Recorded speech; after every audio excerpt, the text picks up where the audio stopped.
Now, after the collapse of the whole system, you know what the answer of our politicians is?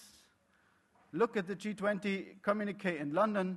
The answer is we not only give the Financial Stability Forum, the institution that has more failed than any other institution, to give it more power, now, to give it a broader mandate, and to call it now the Financial Stability Board. And it's exactly the same kind of approach that was taken after Asia, because politicians want to avoid the hard questions, they want to avoid the real challenges of the globalized system. They detract the attention away from the real question, like commodity speculation, like currency speculation, like the huge speculation with borrowed money. They detract the attention away from that and put the attention of the public to a new institution, which is an old one, a failed one, institution, and that institution shall fix all the problems of the globalized economy in the next years. The result is very simple, and I mentioned it at the beginning of my statement already. The result is very simple. The result is that nothing happens. Nothing will be done because the intention is to do nothing. The intention is to do nothing because all the big questions, like that of a multilateral monetary system of the Bretton Woods kind or of the European monetary system kind, whatever it is too difficult and there are too many taboos around it, and there is not the willingness of the rich countries to engage, to take over any kind of obligation to assist developing countries when they're in trouble. And the best second proof for this statement is that, again, if you look at the G20 communique, they have given more power than ever to the International Monetary Fund. The IMF in Washington is stronger than ever, and what the IMF in Washington is doing with the money, the much more money that they got, well, they're doing the same kind of policies that they did all the time. Namely, they go into the country and they tell the country, you are in trouble. Oh yeah, I don't care why you're in trouble, but you're in trouble. Even if it's just a speculative activity that brought you into trouble, I don't care about that. You guy, you show that you can do sound economic policy for the next years, which means cut your wages, cut your budget deficit, and increase your interest rates. This is the normal recipe that the IMF does because, and the reason is very simple, it's not just to blame the IMF. To blame is the unwillingness and the missing interest of our political leaders in a real global system. Because there's a simple truth. You cannot have open trade and open capital flows without mutual interest and mutual respect, so to say, towards others. It's impossible because the simple thing, the most simple thing is that your exchange rate, your currency, the exchange rate of your currency is always your exchange rate with the rest of the world. It's not yours. Nobody has an exchange rate. It's always your exchange rate with the rest of the world. So whenever you change it up or down, you devalue or revalue your currency, it has repercussions all around the world. And that is not taken into account. It's not taken into account. The Hungarian people were pushed into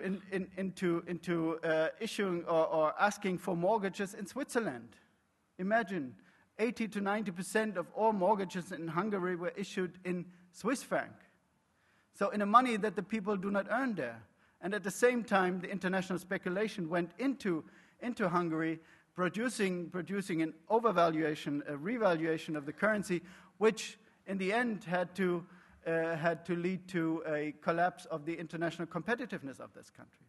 And then, once it has happened, and it has clearly not the stupid behavior of Hungarian politicians or Icelandic politicians, it's clearly the system that produces these results. Nevertheless, the IMF comes in and says, you have to fix it unilaterally. But no country in the world can fix it unilaterally. If you have a multilateral phenomenon, if you have multilateral facts that lead to the pathological development in your country, then you need a multilateral remedy. But the global community is refusing such a remedy. And this is important for workers in particular all around the world to understand that we need multilateral remedies.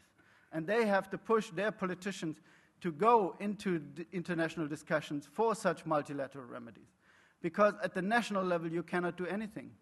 And it ends then in the absurd situation that in all these countries where the IMF comes in and asks for sound economic policy, you do exactly the opposite. You do exactly the opposite. Today, in the biggest crisis of history, you do exactly the opposite of what all the developed countries do, what the rich countries obviously do. They all have rediscovered Keynesianism. They're doing deficit spending. They lower the interest rate to zero. They're doing exactly the opposite of what the countries in trouble with their currencies are asked to do so. Is that reasonable or not? Definitely it's not, because it's not even a solution. It's not even a solution, as we have seen in Argentina in the past, as we have seen in many other countries, as we have seen in Asia and Indonesia and other countries after the Asian crisis. If you do that, this kind of pro-cyclical policy, you end up in a worse situation than ever before. But it is ignored. Nobody cares. Nobody cares, and nobody asks for a multilateral solution. And the multilateral solution would be very simple. You see, the funny thing is that many people now talk about bankruptcy of governments. The deficits of governments are going to be too high. Countries have too much foreign debt, so they are in danger of getting bankrupt. But there's a very simple principle in this world. That means if we have a global crisis and everybody goes bankrupt or is in danger of going bankrupt, nobody is going to be bankrupt. Because bankruptcy is a relative concept. You can only go bankrupt vis-à-vis someone who's sound. But if there's no one who's sound, you cannot go bankrupt. That's a very simple principle. That should be applied to the world, and then we would end up in a very different solution from the one that we have today. Then the solution then would be, for example, that we're discussing seriously not only special drawing rights of the International Monetary Fund that are given mostly to the developed countries and not to the developing countries. We would clearly approach the question, why do we not issue something like a global bond? In a global crisis, we are issuing a global bond, which means we are trying to attract capital, and we would get capital. A global bond would be as good as a US bond or a German bond or whatever it is. And we're issuing this global bond, so we get capital, and then we distribute it according to the needs or according to a special calculation to all the countries in the world at exactly the same price.